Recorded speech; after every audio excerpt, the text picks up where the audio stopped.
Hey guys, welcome back to Delph Stack, and this is how to remove Facebook Messenger from Instagram English. So, first is you could just simply go ahead and start with the Instagram. So, open up the Instagram application into your device. Now, over here, you could just simply go to your profile at the bottom right corner of the screen.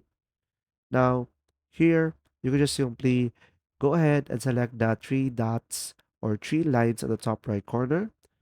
And now, over here, go for the Accounts Center. And here on the Account Center, just simply scroll down and you will have your accounts. So go ahead and tap on Accounts. And from here, you will have an option, your Facebook, and select Remove down below. And now from here, it will remove the Facebook Messenger from your Instagram and select remove account on the top over here.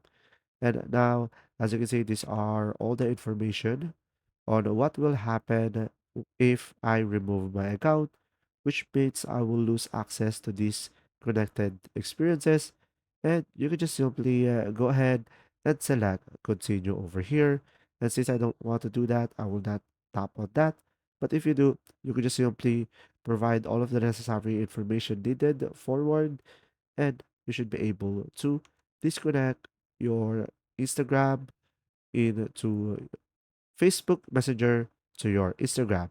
If you found this video helpful, please like and subscribe. And if you have any questions, just simply go ahead and comment down below, and we will do our best to answer them all. And see you in the next video.